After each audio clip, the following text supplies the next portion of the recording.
Dr.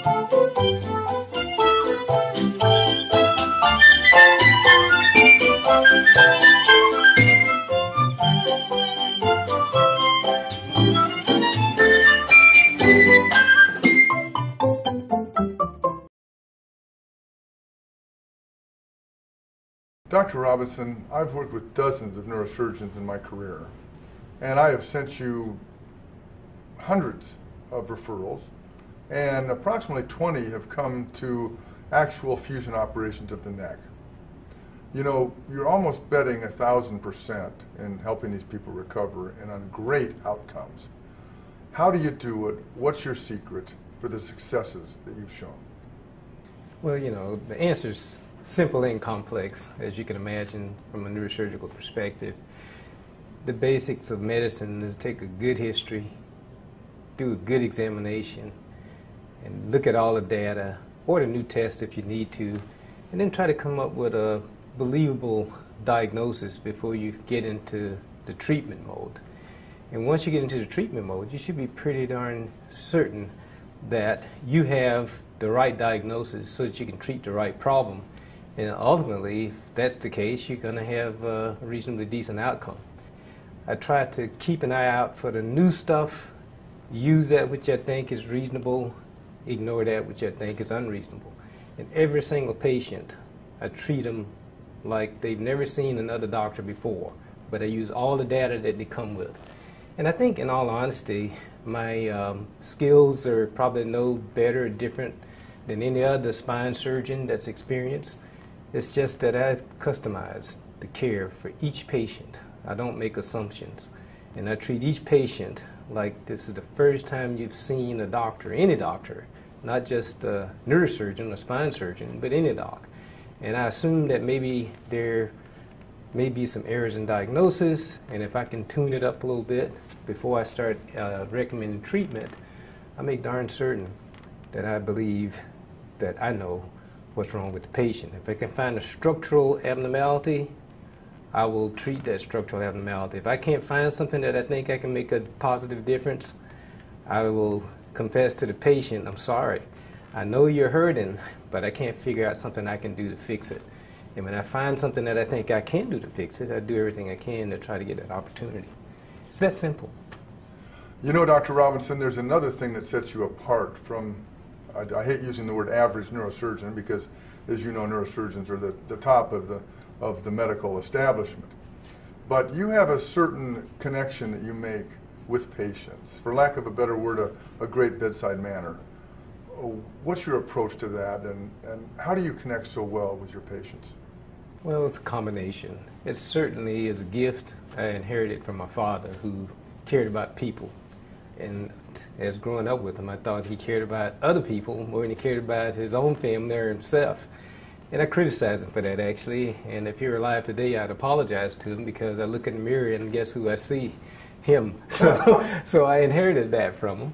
Was he a doctor also? No, he far from it. I think he got to 7th grade and had to quit so he can go to work for his sisters to finish high school. And this was where? This was in Plant City, Florida. In Florida. Yeah.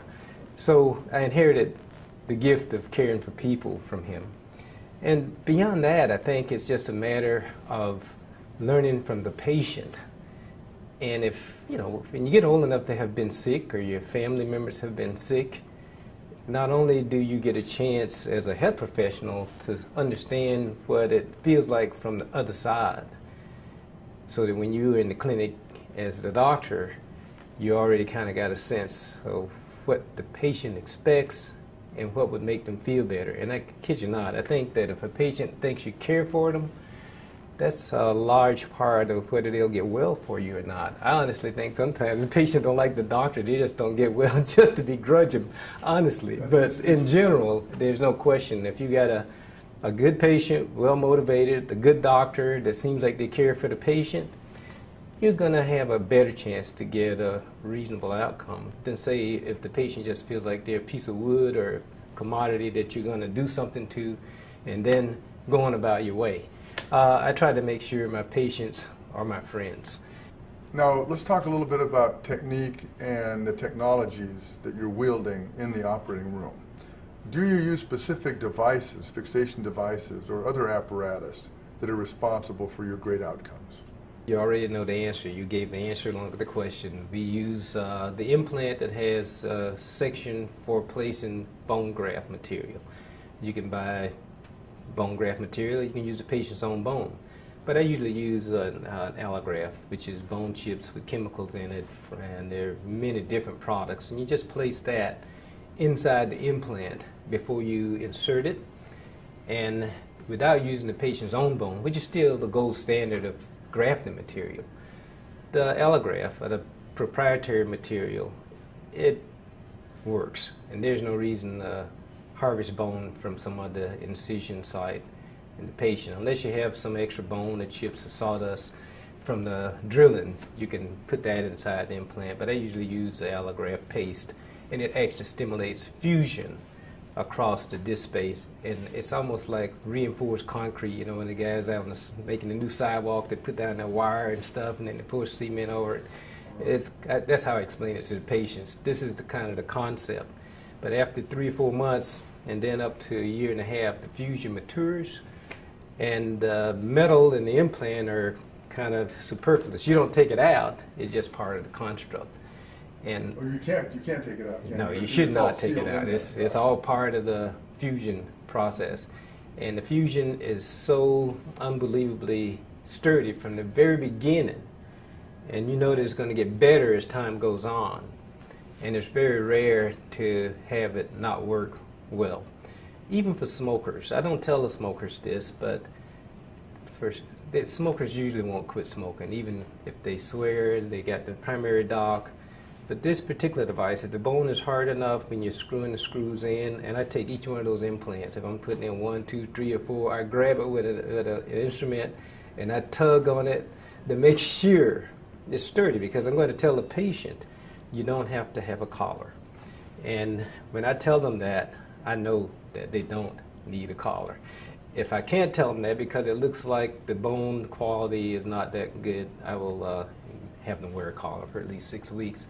But even with smokers, this particular technique gives them a margin of benefit that they wouldn't have in the previous operations that I performed, because the smokers do have a higher risk of failed operations. But this one so far, smokers, non-smokers, works pretty good. What about the application of this type of a fixation device for the lumbar region? There is a similar device called something different for the lumbar region as well. My biggest problem of not using that in my private practice is that we can't get an access surgeon. And at this age, I don't particularly want to do the access. You need a general surgeon who's capable or competent to get that minimal access to the anterior lumbar spine, move the intestines and everything aside, so that I take my 20 minutes and go in there and put this device in. And so, because you need the partnership of 2 surgeons, which is kind of more and more difficult to come by in a private practice anymore, university practices, even the military practice, it's a little easier to get a team approach. A little more difficult outside, but I'm sure this device would be quite nicely used with better results in the lumbar region, but that remains to be proved. You know, we have a lot of technology now to evaluate a patient, high-tech imaging, nerve testing, various approaches to trying to figure out what is the best thing to do for a patient surgically. But my question to you is, how much of what you do is the basic traditional skills of a doctor come into play in your decision making? The most valuable part of the evaluation is my listening to your story and examining you. And usually where I was trained, I had to decide, do you have a surgical problem? And do I know where that problem is, and can I fix it? And then I use the imaging to plan the surgery. I've already decided that surgery is necessary before I see the images in the good old days.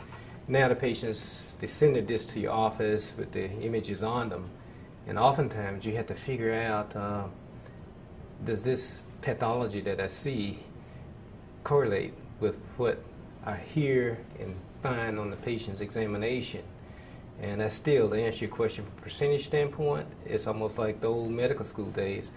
I think about 80% of the diagnostic decision-making is the history. Probably at about 15% or so for the exam, and the rest of the stuff, all this wonderful stuff we do that costs so much, from my perspective, is only about 5%. And if I ever see something on exam that says this patient needs an operation, I can't find it with the imaging, then that usually means I got to do some other imaging or some other test, or even just have the patient come back in the future. Let's compare your history and your exam again to see whether it correlates with the first one. So very minimal. I say 5 to 10% high-tech imaging and EMG nerve conduction studies. And I recently asked a colleague, because I trained before all these gadgets, so I was forced to make my diagnosis before I did all these tests. And that's how I still basically do it. And I asked a colleague, how often do you get EMG nerve conduction tests for cervical problems? Hardly ever. But I almost do it on every patient, because not so much of the fact that I need it. I know what they're going to face, especially when they come from your shop.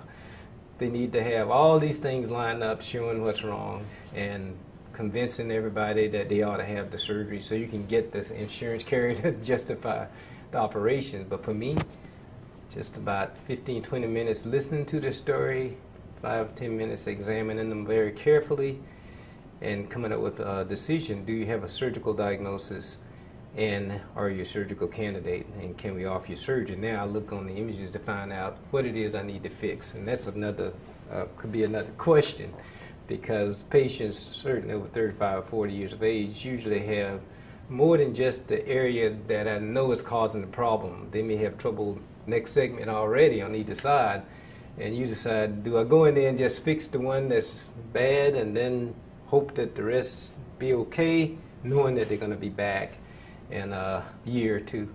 So I usually would suggest, let's go ahead and just do the 2 or the 3 and leave either extreme of my fusion with a very good, solid, healthy disc, so they maybe don't have to come back for the rest of their lives. Dr. Robinson, I want to take this opportunity to thank you for all you've done to help me get these patients better, and we appreciate you joining us here today. I hope I can squeeze a few more years out of this, but it was to help people. And so far, you know, it's working out. I see you do it every day. Thank you very much, sir. My pleasure.